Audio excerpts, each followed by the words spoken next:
Bonjour à tous, bienvenue dans cette édition du podcast Vision sans limite. Aujourd'hui, on va aborder un sujet qui est très important pour moi, mais aussi pour beaucoup de personnes en situation d'handicap. Je parle ici d'accessibilité.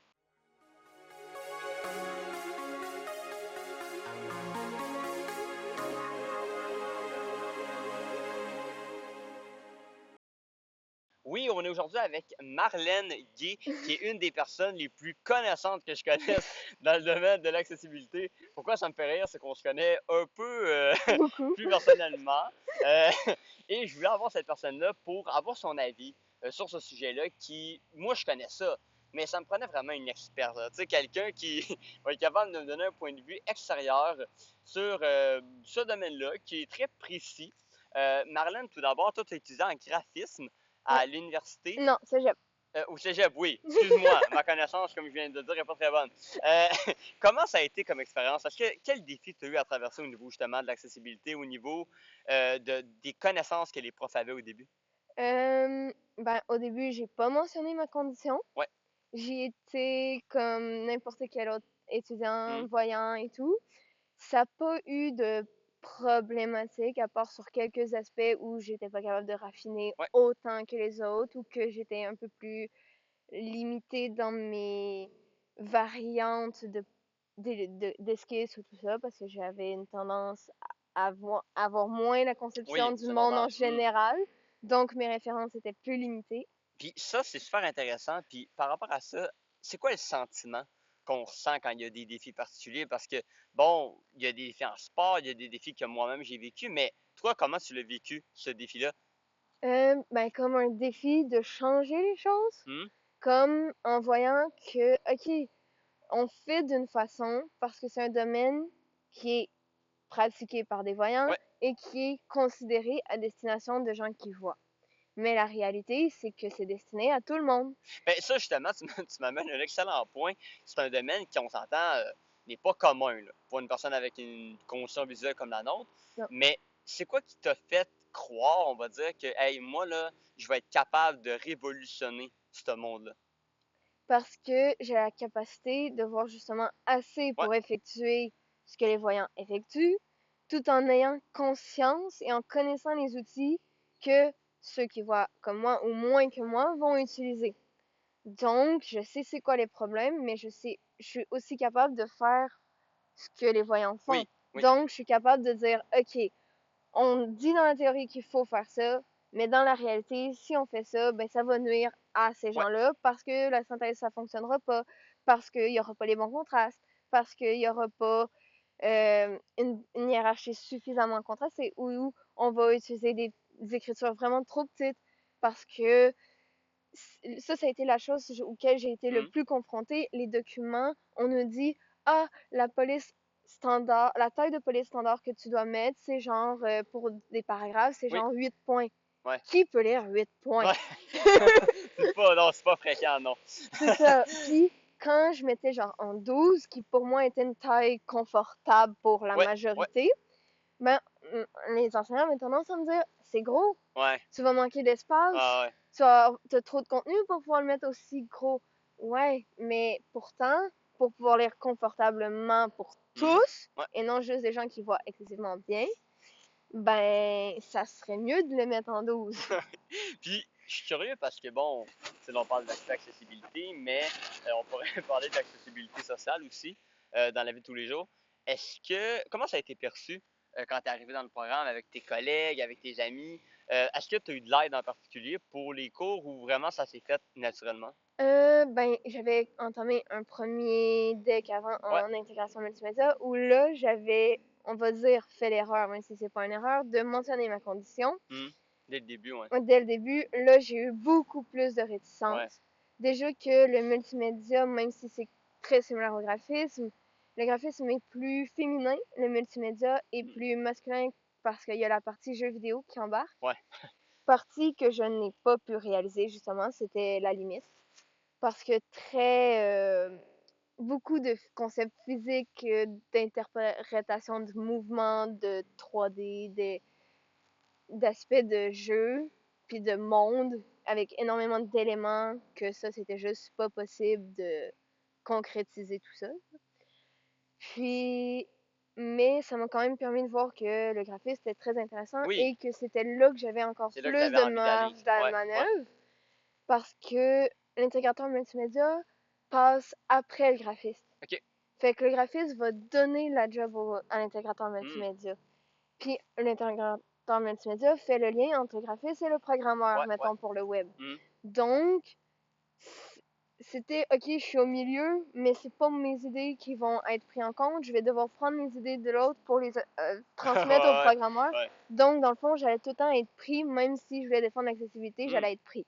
Puis, quand je parle d'accessibilité, j'ai pas le choix de te poser la question, même si c'est un sujet que, bon, des fois on essaye d'éviter parce que c'est un peu. Ouais, On n'aime pas ça, mais je suis obligé de te parler de l'IA, ouais. l'intelligence artificielle. Comment, ben, premièrement, comment c'est perçu dans votre programme? Deuxièmement, c'est quoi l'impact à long terme, à court et long terme sur votre programme et votre métier en tant que tel? Ben, pour les cours maintenant le prennent de plus en considération Ouais, parce que c'est l'avenir, c'est. donc Ouais, ouais. devient de plus en plus sujet dans les cours. Hmm. Le gros problème de l'intelligence artificielle en ce moment, c'est le vol des droits d'auteur. Beaucoup, oui, dans plusieurs aspects d'ailleurs de la C'est société, là. ça.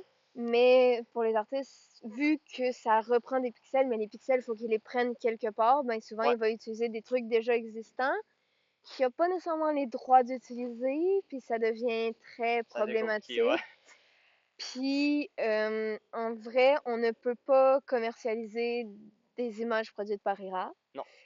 Et, mais c'est une très bonne ressource pour fluidifier la créativité, accélérer le processus de créativité, d'idéation, parce que tu n'es plus juste pris à aller chercher toi-même, tu peux lui demander de te sortir des éléments, Des idées. des idées, des Ouais. concepts que souvent il va te sortir ce qui est comme commun, donc tu sais que ces idées-là sont peut-être pas celles à exploiter, qu'il vaut peut-être mieux sortir de ces idées-là, mais Hmm. au moins ça élimine toutes les idées que toutes les autres peuvent avoir. Ouais.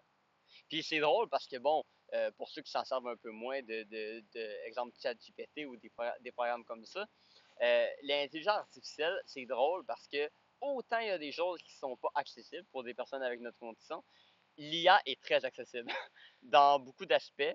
En tout cas pour moi. Tu sais, exemple, mon frère qui a une limitation visuelle comme nous l'utilise de manière assez fréquente. Et c'est un problème parce que maintenant, tout est accessible à tout le monde en termes d'intelligence artificielle. Ce qui fait que quand c'est le temps d'avoir des réponses, des questions, ben, c'est très facile, là. Oui, mais il y a l'enjeu que souvent, si tu dois vérifier les sources, Ouais, ChatGPT n'est pas toujours fiable dans ce qu'il non, dit parce qu'il pas va encore, non. prendre Non, ce qu'il considère répondre à ta question. ouais. Mais ça se peut que si tu lis tout le texte au complet, dans le fond, c'était juste la phrase qui disait que non, en fait. Hmm, Mais lui, il l'a interprété que oui. Donc, quand tu as un problème visuel, si après, quand tu vas aller vérifier la source du texte qui donne cette information-là pour être sûr que c'est la bonne ouais. chose, mais si ce site-là n'est pas accessible, mais tu peux pas aller Non, vérifier le contenu qu'on te donne. tu peux pas le mettre dans ton cours, dans ton travail, par exemple, parce que ça prend une source très fiable C'est quand on fait ça. les travails au cégep ou à C'est ça. l'université. Donc, Donc, oui, l'intelligence artificielle aide beaucoup au niveau recherche pour aller chercher de des l'information idées, qui ouais. n'est pas Ouais. accessible pour une personne malvoyante en général. Mais ça reste que si tu ne produis pas un site accessible de base, ben, quand la personne va vouloir, malvoyante, va vouloir vérifier, ou non-voyante, va vouloir vérifier le contenu que Hmm. l'intelligence lui donne, ben, la réponse va pas être nécessairement bonne. Elle va être très sujette encore. En enfant, le problème qu'on avait déjà avant, c'est que la majorité des sites qui étaient accessibles n'étaient pas les sites les plus fiables. Donc, l'information était souvent dure à vérifier pour une personne malvoyante et non-voyante. Et Ouais. avec l'intelligence artificielle, on a encore ce problème-là parce qu'on ne fait toujours pas de sites accessibles. Puis plus ça va, plus les Ah, sites plus c'est vont être compliqué. Euh, inaccessibles. plus c'est compliqué, puis on le voit avec, parce que moi j'utilise énormément de sites internet, d'applications numériques, et on voit que parfois, le voice-over, pour les gens qui connaissent moins le voice-over, c'est la voix, on appelle ça la synthèse vocale, mais qui nous lit l'information pour les personnes malvoyantes, et souvent, ben, le voice-over ne lit plus aujourd'hui, parce que l'application, bon, n'est pas conforme à ça. Donc, par exemple, si, exemple, j'utilise Sportsnet pour les gens qui connaissent bien, qui est une application sportive, ben, eh bien, l'autre jour, quand j'ai voulu la connecter, exemple, sur mon Apple TV, ben, l'application ne me lisait pas le code qui était affiché à l'écran. Donc, ben ça, c'est un problème parce qu'il y a quelqu'un, exemple, qui voit rien du tout ou qui est dans un milieu qui a personne pour l'aider, ben c'est un gros problème. Oui. Et l'autre chose que je voudrais aborder, c'est l'aspect du travail. Bon, parce qu'on parle d'accessible à tous. On sait que pour les personnes malvoyantes, c'est un énorme défi, le marché du travail. Autant trouver un emploi que, bon, rester dedans en termes de stabilité. Toi, comment ça va à ce niveau-là? Est-ce qu'il y a des défis en ce moment? Comment ça va? Ben, en soi, le défi, c'est de trouver un milieu de travail qui Ouais. est compatible à mes besoins en tant que personne malvoyante parce que je suis pas capable de travailler de la même façon qu'une personne voyante. Je vais produire la même chose au final, mais pas dans les mêmes conditions. Hmm. Les espaces de travail, je peux pas être nécessairement dans les mêmes espaces de travail que tout le monde parce que je suis très sensible au néon, à la Ouais. lumière. Hmm, hmm. Euh, Ça joue beaucoup parce que faut comprendre que certaines personnes malvoyantes comme moi, on s'alimente de la lumière.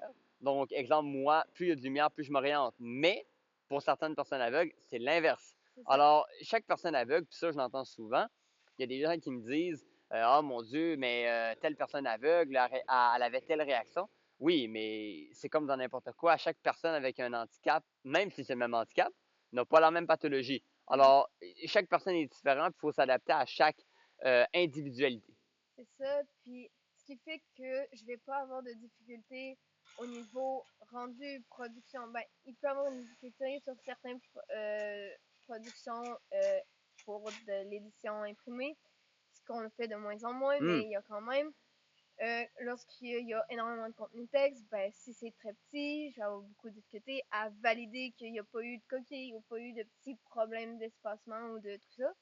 Donc, c'est sûr qu'il faut potentiellement qu'une autre personne repasse derrière moi. Oui, ouais, Tu sais, je peux pas être 100% nickel comme quelqu'un qui voit. ouais, Mais je vais produire la même chose, la même qualité, la même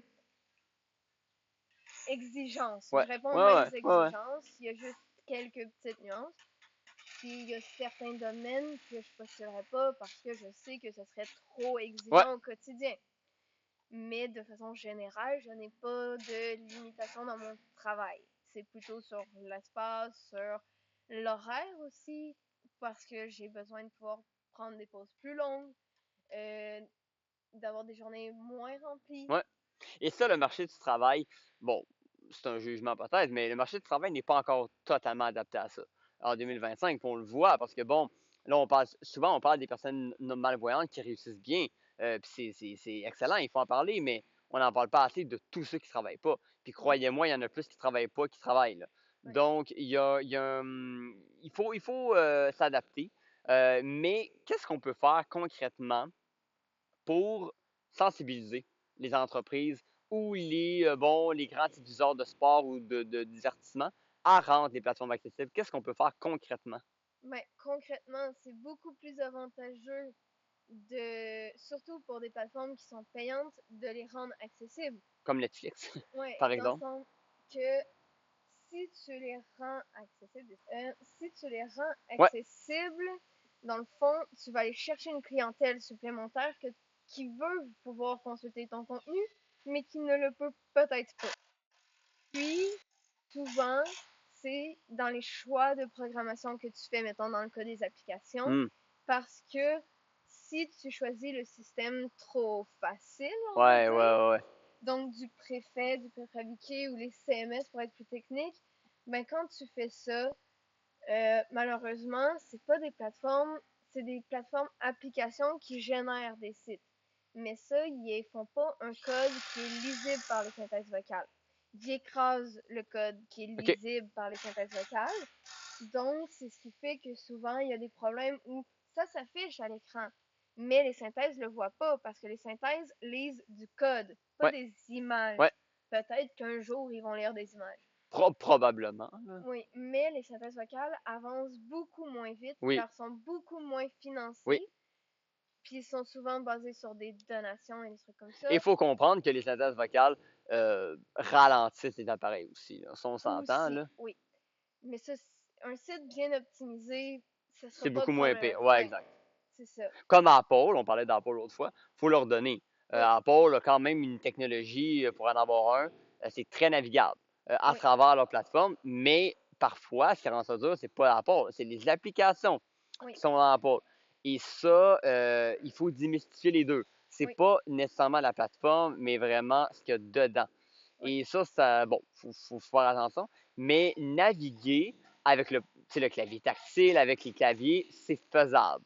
oui. Donc, on voit que la technologie avance, mais clairement qu'il y a des... Ben, Bon, en vrai, le problème n'est pas le système d'exploitation, mais les compagnies qui exact. produisent des applications ou des sites, parce que souvent, on veut économiser, mais économiser dans ce cas-ci est pas avantageux pour une certaine forme de clientèle. Puis, exemple, Facebook, on prend Facebook, le groupe Meta.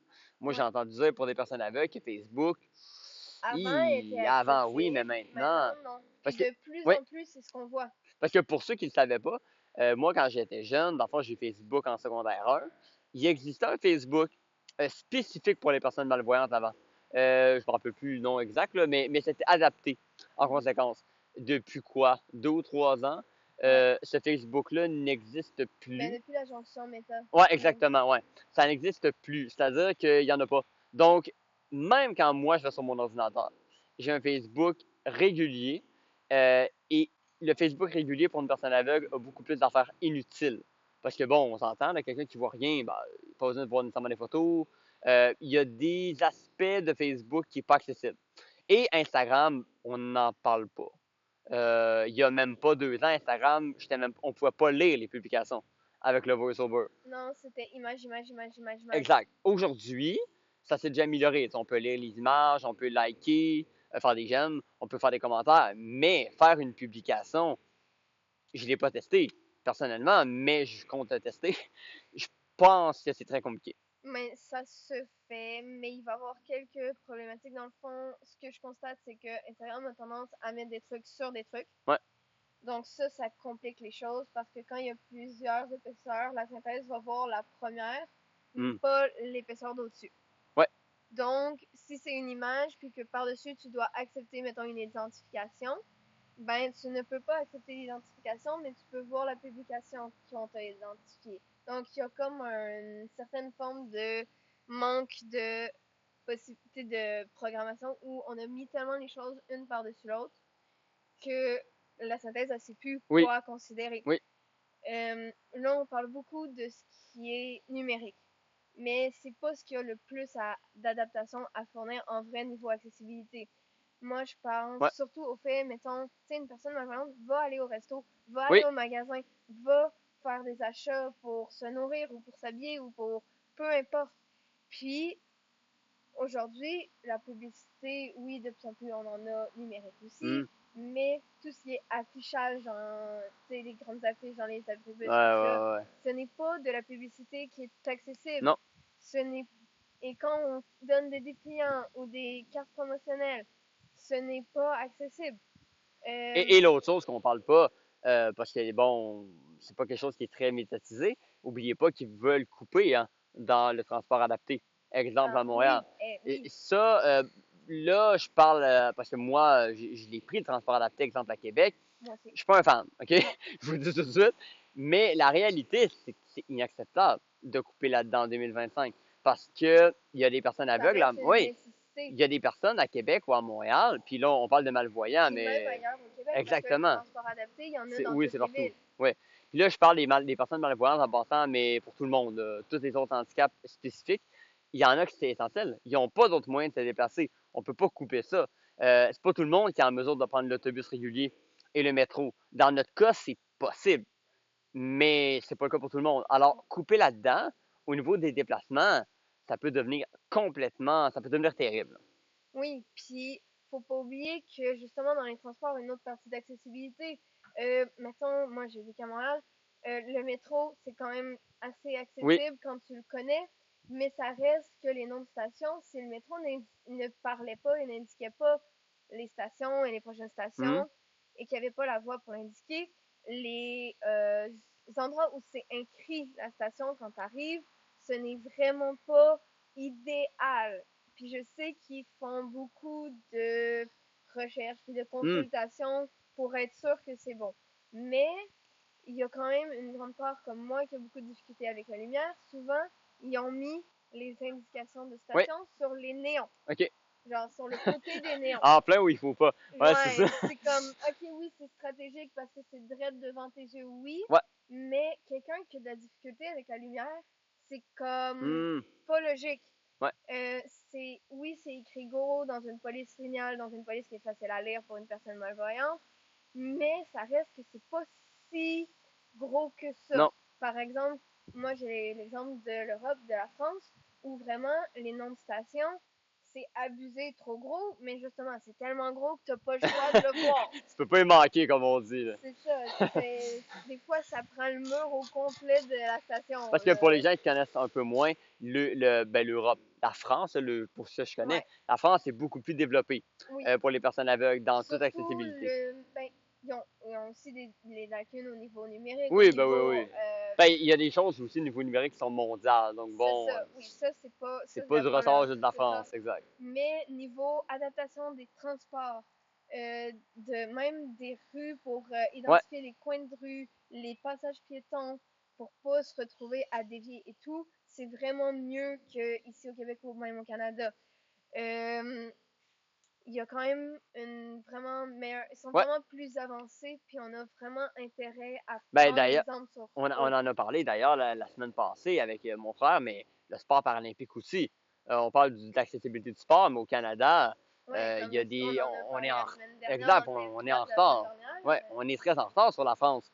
Ouais. Ou l'Europe. Donc, en général, le Canada, au niveau accessibilité, c'est pas le pays le plus avancé. Non, on est très en retard, puis même au niveau de l'éducation, on est en retard. Je Oui, compte pas le nombre de fois où je n'ai pas eu accès à des manuels de maths ou de sciences ou de peu importe parce que les maisons d'édition ne prévoient pas non, de version adaptée exact. numérique de leurs livres. Mais on va aller à l'école même si on le voit pas ou on a Oui, une oui, condition oui. visuelle. Puis même les gens qui ont de la dyslexie, là, ils ont besoin d'utiliser des synthèses, Oui. entre guillemets, ben, des WordQ, des synthèses dans Hmm. un certain sens, qui vont leur lire le contenu de leurs documents parce qu'ils vont avoir de la misère à lire par eux-mêmes, pas parce qu'ils sont pas capables, mais parce qu'ils mélangent les lettres. Oui. Donc, c'est pas juste les personnes malvoyantes ou Non, non, non-voyantes, non. c'est des personnes qui ont de la dyslexie, de la dysorthographie et tous ces autres problèmes-là qui ont aussi besoin des manuels d'éducation adaptés, donc dans format numérique Oui. accessible. Et quand je dis format numérique accessible, ça veut dire que quand tu vas ouvrir le PDF, il va pas te dire que c'est une image. Parce que Ouais, ça arrive souvent, ça. oui, parce que beaucoup de maisons d'édition vont dire ah ben j'ai scanné mon livre donc il est accessible. Non, si tu l'as scanné, tu as produit une image, Exact. on détruit l'accessibilité. Mais si par exemple, là je vais aller dans un terme plus technique, mais lorsque en graphisme, on travaille avec InDesign beaucoup pour produire les Ouais, documents ouais, ouais. papier. Ben InDesign, par défaut, si tu ne fais pas de vectorisation, quand tu vas le transformer en PDF, ton document va être Ouais. accessible sans rien que tu Hmm. aies à faire. Ouais. Donc, c'est même pas un job de plus pour, mettons, les gens graphistes qui vont faire le travail. Parce qu'il faut comprendre que pour les personnes malvoyantes, tout ce qui est image, malheureusement, C'est c'est inaccessible. inaccessible. Ben, comme on parlait tantôt, peut-être qu'un jour, la synthèse vocale va lire l'image. Ouais, Mais mais on n'est pour pas là. l'instant, c'est pas le cas. Alors, moi, dans un document, quand les fois, je me dis, ah, on a plein d'images, je m'en fous. C'est pas. On s'en fout que c'est beau visuellement. C'est pas bon pour nous. Fait que, tu sais, moi, je Puis disais ça tout. peut être agréable que ce soit beau. Le but, c'est pas Exact. d'avoir un document différent Non. pour le voyant du non-voyant, mais il faut comme être capable de faire le juste milieu entre visuel et trop de visuel, Exact. puis entre détruire le texte au profit du visuel. Exact. Puis, Hmm. l'autre point très Ouais. important, c'est que dans le fond, comme je viens de dire, pour le papier, dans le fond, il n'y a pas de job supplémentaire, il n'y a pas de coût Ouais. Ouais. supplémentaire. Mais souvent, l'enjeu, c'est de bloquer la reproduction. Oui. Parce que si tu peux sélectionner le texte, c'est comme ça que ton document est accessible. Mais si tu peux sélectionner le texte, tu peux Tu peux le aussi lui reproduire. copier. Ouais. Ouais. Donc, Si on je essaie de comprends. couper ça de plus en plus, là. C'est ça. Donc, oui, je comprends l'enjeu de reproduction. Ouais. Mais malheureusement, si tu bloques la reproduction, tu bloques l'accessibilité. Ouais. Donc là, il faut choisir. Est-ce que c'est dans le fond de dire aux maisons d'édition, OK, ben on va produire des versions accessibles qu'on ne distribuera qu'en certaines quantités pour contraindre le, le risque de reproduction. Parce qu'une personne malvoyante ou non-voyante, surtout un étudiant, ne voudra pas reproduire. Là. Non, non, non, non. Pas le but, là. C'est pas le Non, but. Son but, c'est d'avoir accès exact. au contenu. C'est ça le plus important en bout de ligne, c'est d'avoir accès. Puis là, puis c'est universel, là, dans le transport, dans les cours, dans le sport, c'est d'avoir accès aux Oui. ressources nécessaires Puis pour performer. Puis on parle qu'il manque beaucoup de ressources en éducation, Oui, mais on prend une grande part d'énergie du personnel enseignant quand on est malvoyant, non-voyant, oui, parce qu'ils doivent beaucoup s'adapter à nous. oui, oui. Mais si toute la documentation était d'office accessible, On n'aurait pas ces problèmes-là. c'est Le ça. prof n'aurait pas lui-même à changer ça. Non, Et c'est ça éviterait beaucoup de problèmes. C'est Ouais. sûr que nous, bon, moi je vais être honnête, quand j'étais exemple en massothérapie ou dans d'autres programmes, des fois je changeais moi-même la Oui. configuration. Parce qu'avec l'expérience, quand on est bon en informatique un minimum, on est capable, en tant que non-voyant des fois, de changer nos propres choses. Oui. Mais c'est pas pratique. On perd du temps. Oui. Ça serait déjà supposé être fait à prime abord.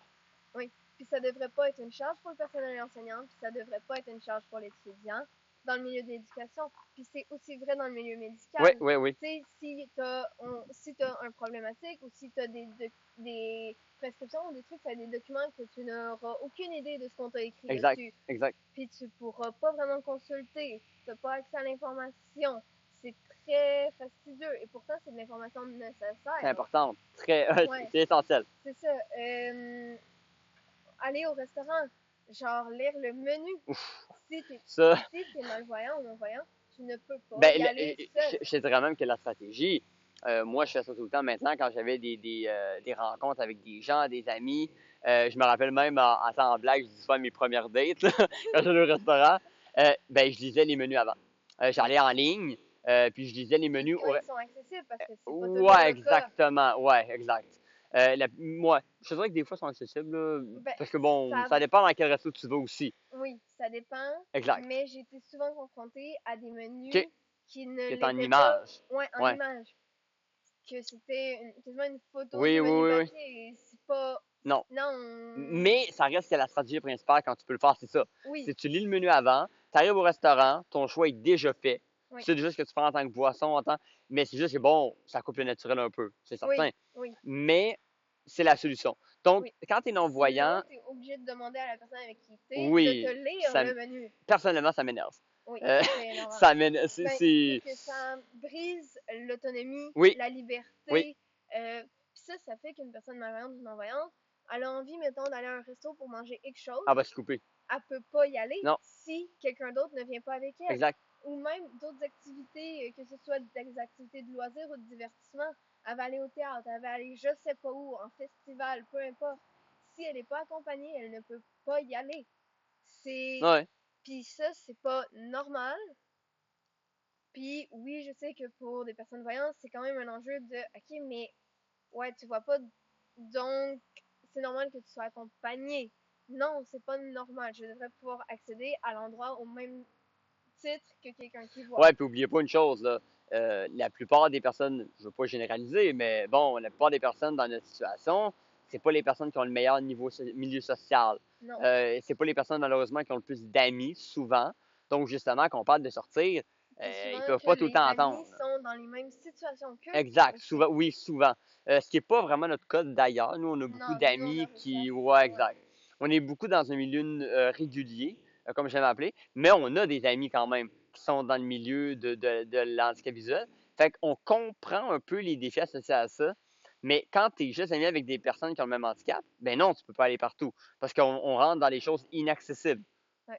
Alors, ça, il y a un enjeu de société à avoir par rapport à ça. Mais je pense qu'on a fait un grand tour aujourd'hui Oui. des gros défis qui sont par rapport à l'accessibilité. Comme on voit, il y a beaucoup de travail à faire. En terminant, j'aimerais ça savoir pour toi, c'est quoi la suite là, dans les prochains mois? Y a-t-il un plan? Qu'est-ce qui se passe en termes de Ben, en déroulement? fait, si le sujet vous intéresse vraiment plus, que vous voulez vraiment en savoir plus sur Oui, l'accessibilité, sur mon compte Marianne Gay Graphiste, je fais justement des petites capsules pour justement sensibiliser, démystifier, puis répondre à des petites questions justement là-dessus. Si vous voulez en voir plus ou que vous seriez curieux qu'on refasse un autre épisode, puis qu'on envoyez-nous des réponde commentaires. à vos Exact. questions, justement vraiment précises sur vos questionnements, ben allez-y dans les espaces commentaires, Oui, faites-le. On fera probablement un épisode où justement on répondra ou oui. même plusieurs, dépendamment de vos questions. Et comme on a dit au dernier épisode également sur le sport paralympique, attendez-vous à des entrevues également là, avec des athlètes, des gens du milieu, parce que c'est tout le temps bon d'avoir des avis extérieurs aussi. Oui, On n'a pas tous les mêmes points ni les mêmes arguments. Peut-être, puis des fois, d'avoir des gens également qui n'ont pas le même handicap que nous, ils amènent des points que nous, bon, on n'a peut-être pas pensé nécessairement ou on n'a pas comme enjeu au quotidien. Donc, attendez-vous à ça. Alors, bon, c'est ce qui conclut ce podcast avec Marlène Gay sur l'accessibilité. Merci d'avoir été là, puis je vous invite encore une fois à partager, commenter, envoyez-moi vos commentaires, dites-moi votre avis, qu'est-ce que vous pensez de Vision sans limite. Vos commentaires nous aident toujours à s'améliorer puis à aller chercher des sujets que vous voulez en tant que tel, c'est pour vous qu'on le fait. Alors n'hésitez pas. Prochain épisode, on parle des camps d'entraînement dans la LNH. Est-ce que je vois le Canadien de Montréal en série cette année? J'espère que oui, mais on va décortiquer ça dans le prochain épisode de Vision sans limite. Passez une excellente semaine.